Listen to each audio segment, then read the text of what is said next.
Hey everyone, it's Mark Bertrand with Insights and Analytics. Today I'm going to talk about performance analysis, which is kind of it's a competitive performance, but we call it the performance analysis. And it's our method for learning where the client is in the competitive race.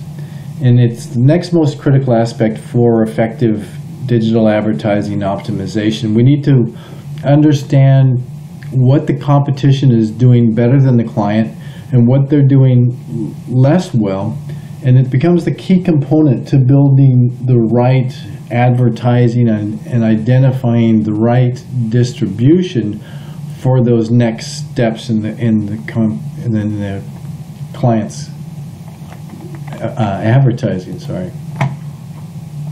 So we measure success. First, we want to look at the relative comparisons to the websites that are around us.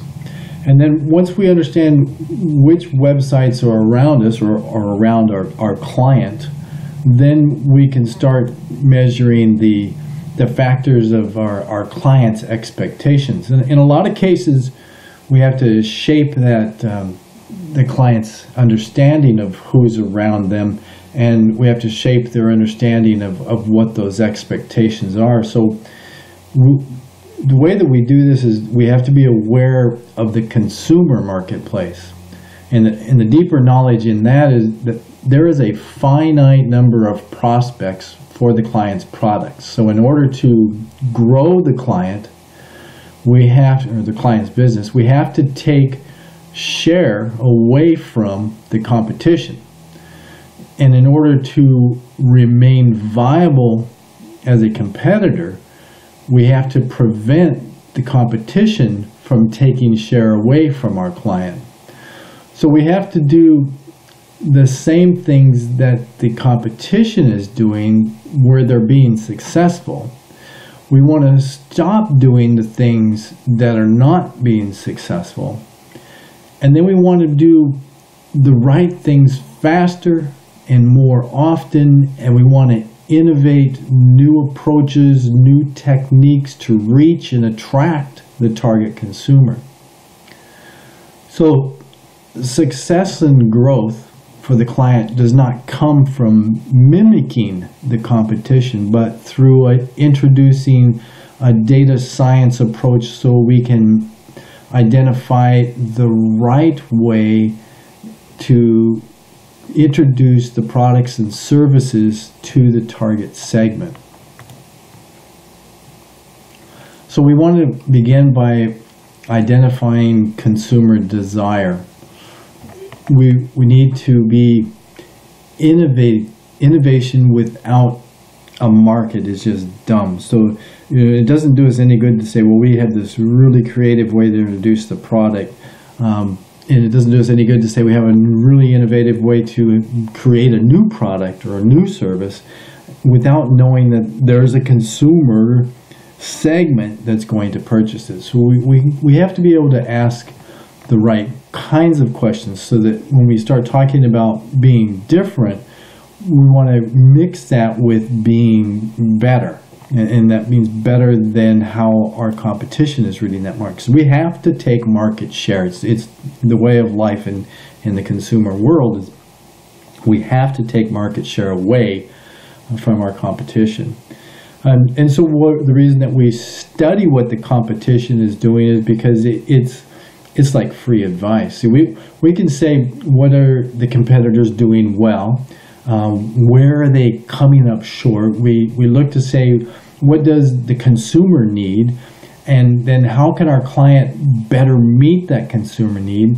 And the questions then continue with, how can we reach the target consumer and communicate our client's services more effectively? And so by analyzing the competition's data, it's like getting free advice directly from the competition about where they're weak and where they're falling short. And that's why we're doing it, right? So there's 5 steps that we follow in the performance analysis. The first one is that we set the objective. And the objective is to identify the methods, the current state. A lot of that we did with the audit analysis, where we look at the current ability of the client's web presence to convert. The second thing we do is we identify who the true competition is. And when you started doing the site analysis, you found what the organic keywords that the website is getting traffic for, what their current PPC keywords are that they're getting traffic for. You identified them, who that competition for the organic is, and you identified who the competition is for the PPC. So we've set the objective, we've identified the competition. Now we need to start collecting the data. We need to start finding out what these competitors are doing.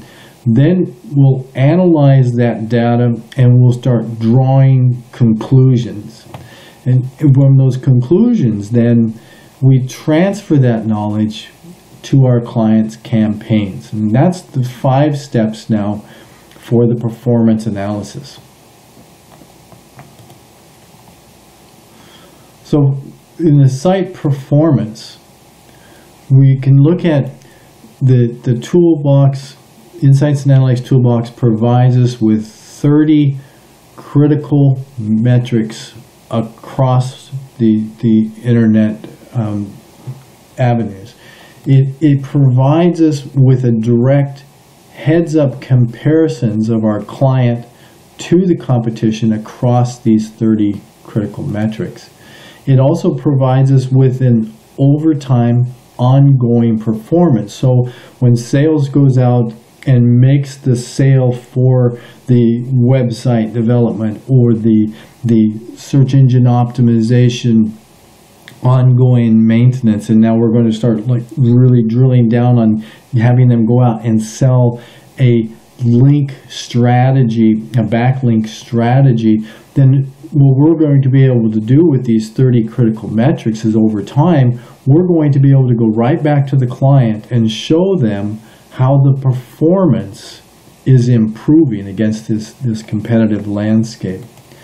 So again, links, then you're going to be able to articulate, are the currency of the internet.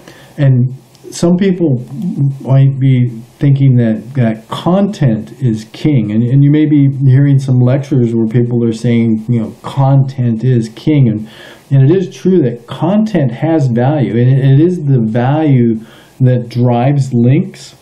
But if your client's website is not getting quality inbound links, they're never going to rank for the organic keywords that they need, that are going to convert for them. They're never going to pay the bare minimum for CPC. They're always going to get outperformed and out positioned in PPC.